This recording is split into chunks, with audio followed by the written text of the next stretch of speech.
यूनुस मैंने सही कहा ना? ये बिल्कुल। अस्सलाम वालेकुम सबको। बहुत अच्छी आपने अपनी मेमोरीज को रिफाइन किया और हमसे बहुत सारा एक्सपीरियंस शेयर किया। और जिस तरह देखिए मैं यहाँ पे खुरम की बात करूँगा। देखिए जब आप का ये पैशन होता है बाजू का, मुझे अभी पिछले दिनों में देख रहा था खुरम से कोई क्रिश्चियन हुआ कि क्यों खेल रहे हैं। आपको पता है कि ये कॉलिन वुड जो है ये अभी पिछले दिनों फर्स्ट क्लास से रिटायर हुए हैं। इंटरनेशनल उन्होंने कोई मेरे ख्याल से 8-10 साल पहले छोड़ा। 2010 में T20 वर्ल्ड कप जीते थे उनकी कप्तानी में इंग्लैंड, और वो अभी आके कोई 44-45 साल तक वो कोचिंग भी की, फर्स्ट क्लास क्रिकेट खेलते रहे। अच्छा। इससे पहले ग्राहम हिक की अगर मैं बात करूं तो वो 47 एज तक खेलते रहे। तो देखिए ये जो नंबर्स होते हैं ना, ये एज तो एक नंबर है। अगर आप फिट हो, आपका पैशन हो, देखिए ग्रेड 2 के लिए मैच खेल रहे हैं, पोर्ट कासिम के मैचेस हो रहे हैं, ये जाएंगे, ये क्वालिफाई करेंगे, नेक्स्ट ईयर ये फर्स्ट क्लास खेलेंगे। तो देखिए ये पैशन ही आपके लिए बहुत ज़रूरत, क्योंकि इस क्रिकेट ने हमें बहुत कुछ दिया है, इस मुल्क ने हमें बहुत कुछ दिया। तो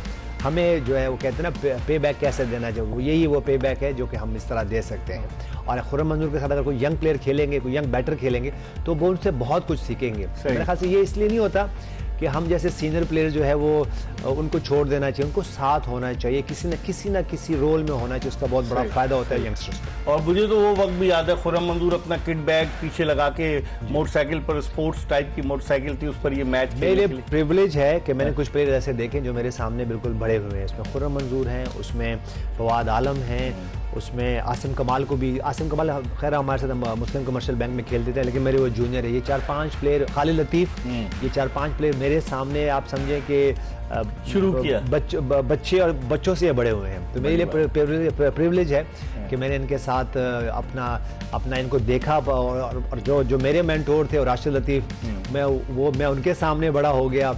तो मेरे ख्याल से देखें ये पहले प्रिविलेज है कि ऐसे में क्रिकेटर्स के साथ। आपके भी मेंटोर थे राशिद, उनको आप नाना कहते थे या राशिद कहते थे? जो उनका निकनेम उनको नाना भी कहते हैं, जो उनके बैचमेट हैं उनको नाना ही कहते हैं। और मेरे वो उस्ताद भी हैं, बड़े भी हैं। मैंने जैसे आपको बताया, राशिद भाई मेरे टीचर हैं, उस्ताद हैं क्रिकेट के। और जैसे यूनुस भाई पैशन की जो यूनुस बात कर रहा था, इनसे यानी कि कोई बात फंस रही होती है टूर वगैरह पे, वैसे डिस्कस किया, यूनुस भाई ने हेल्प आउट किया। और मैंने बहुत दफ़ा गाया बगाया बताया भी, मैं उन खुशनसीब क्रिकेटरों में से जिनके बड़े अच्छे मिल गए। ये प्राउडली बोल रहा हूँ, ये नहीं कि बराबर में हर जगह। राशिद भाई उस्ताद, उनकी वजह से बहुत फर्क पड़ा।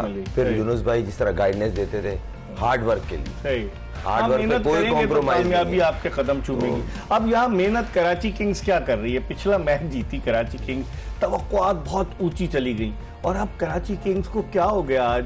क्या जेम्स विंस के गिर्द घूम रही है? डेविड वार्नर इतने महंगे प्लैटिनियम कैटेगरी में आए, उसके अलावा एक्स्ट्रा पैसे उन्हें दिए गए, और वो आकर आज भी वो आउट हो गए जल्दी, पिछले मैच में भी जल्दी आउट हो गए।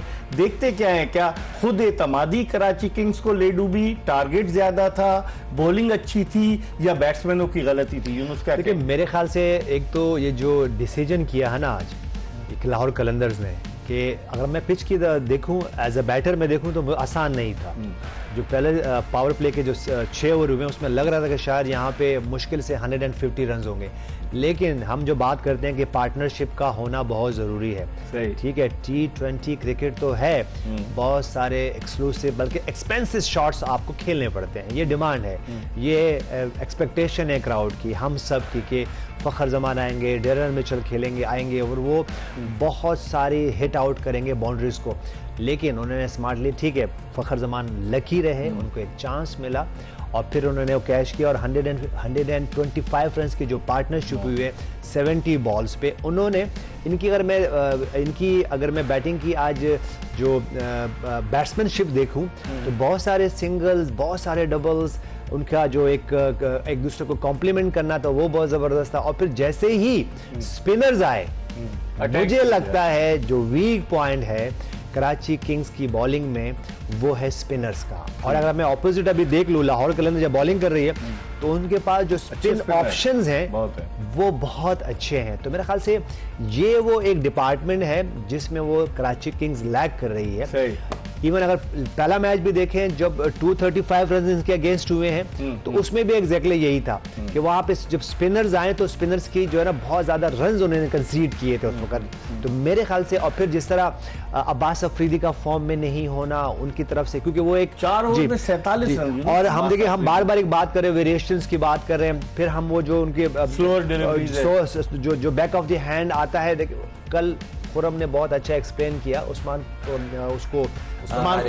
तारिक को कि हाथ जब ऊपर से आता है साइड से आता है तो बड़े डीपली जो है उन्होंने एनालाइज किया।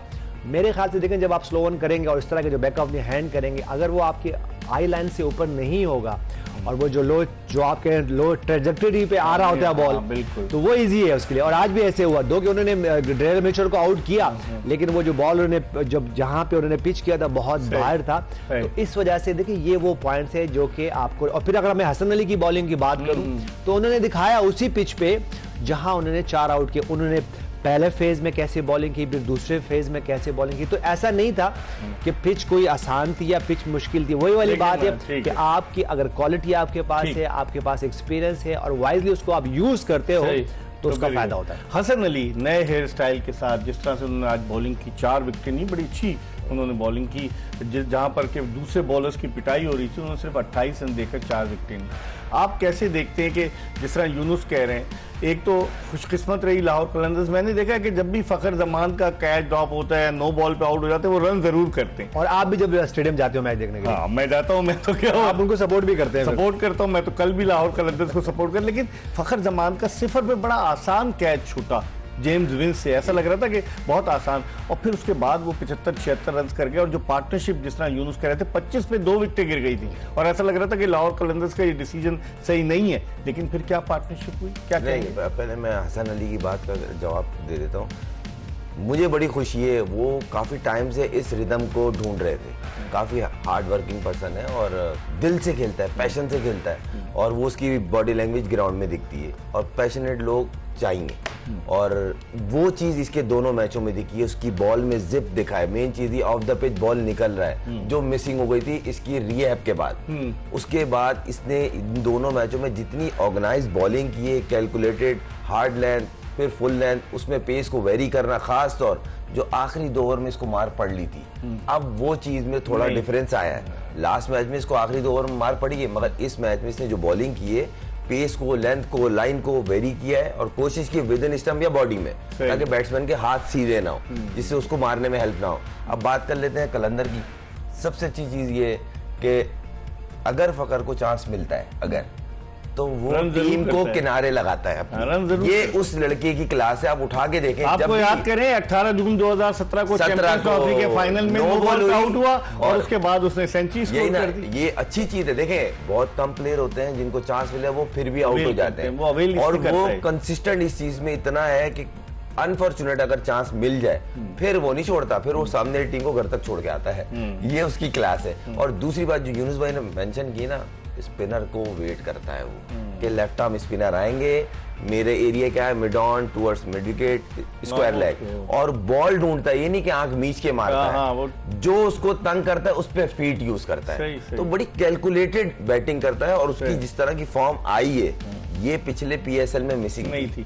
लेकिन यूनुस जिस तरह से फखर अब बैकबोन बन चुका है लाहौर कलंदर्स की बैटिंग लाइनअप की, मुखालिफ टीमों की कोशिश होती है कि जल्द से जल्द इसको आउट करें, प्रेशर डालें, लेकिन आप डेरिल मिचेल का रोल भी जो है उसको नजरअंदाज नहीं कर सकते। तजुर्बाकार खिलाड़ी, अमेजिंग। मैं अगर देखो यहाँ पे थोड़ा सा हार्ड हो जाएगा फखर जमान के लिए, लेकिन अगर मैं दोनों की इनिंग की कंपैरिजन करूँ तो डेरिल मिचेल बहुत अमेजिंग खेले हैं। एक टाइम पे देखें फखर जमान तो हिट आउट करने की कोशिश कर रहे थे, डेरिल मिचेल भी जो है वो भी स्ट्रगल कर रहे थे, लेकिन वो जिस तरह वो उनकी स्ट्राइक रोटेशन थी और फिर जैसे ही अब्बास अफरीदी आए हैं और उन्होंने ये देखें 2-3-4 ओवर में उन्होंने गेम को साइड पे कर दिया। और आप देखेंगे कि अगर मैं दोनों के वैगन व्हील की बात करूं तो फखर जमान के जो एरियाज होंगे mid wicket, square leg, long on होंगे। अगर मैं डेरिल मिचेल की यहाँ पे हम बात कर लें तो आपको चारों तरफ नजर आएंगे, उन्होंने हर जगह के शॉट्स खेले में। तो डेरिल मिचेल ने, और जिस तरह की उनकी वो पावर हिटिंग है, वो इतनी इजी पावर हिटिंग करते हैं। बाजू का मैं देख रहा होता हूँ कि कुछ बैटर जो होते हैं वो बॉटम हैंड हो गए, टॉप हैंड हो गए, पता नहीं बहुत सॉरी बॉडी कोलैप्स करती है, लेकिन इनकी शॉट्स की देखें इतना अमेजिंग, वो कहते हैं ना स्टैंड एंड डिलीवर वाले वो जो बैटर्स हैं वो हैं। और मैं आज जो उनकी जिस तरह रनिंग बिटवीन द विकेट थी कि वो बस वो स्ट्राइक रोटेट कर रहे थे, और उनको पता था कि अगर 2 से 3 ओवर आएंगे, और उनको पता था कि लाहौर कलंदर्स के बैटर्स को पता था कि इनकी बॉलिंग में जब ये मिडल में आएंगे आफ्टर 10 ओवर्स तो कहीं ना कहीं उनको रन्स मिलेंगे, क्योंकि उनके पास स्पिनर्स नहीं थे। अगर मैं बात करूं तो अगर 7 से 8 ओवर की बात करूं तो उस वक्त कोई 7 से 8 रन्स का एवरेज चल रहा था, लेकिन उसके बाद जैसे ही वो 8वें से 9वें में आए हैं और 14-15 ओवर तक, तो उस वक्त तो उन्होंने 60 से 7 से 14वें ओवर तक 97 रन उन्होंने स्कोर किए 7 ओवर्स में।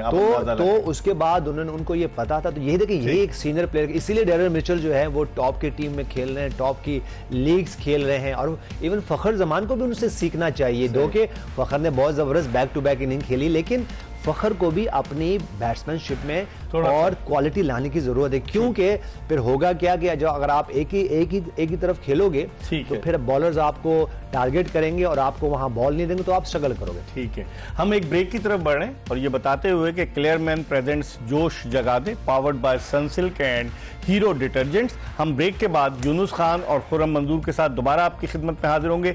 मैच तकरीबन अपने इख्तितामी मराहिल में दाखिल हो चुका है और लाहौर कलंदर्स, जिसकी गुज़िश्ता साल परफॉर्मेंस इतनी अच्छी नहीं रही थी, आज लाहौर कलंदर्स की टीम इस टूर्नामेंट में, ये दूसरा मैच है, बिल्कुल मुख्तलिफ टीम नजर आ रही है। ब्रेक के बाद खुर्रम मंजूर और यूनुस खान के साथ दोबारा आपको ज्वाइन करेंगे, कहीं जाइएगा नहीं। जोश जगा दे, जीत की धुन, एक्सप्रेस न्यूज की स्पेशल ट्रांसमिशन।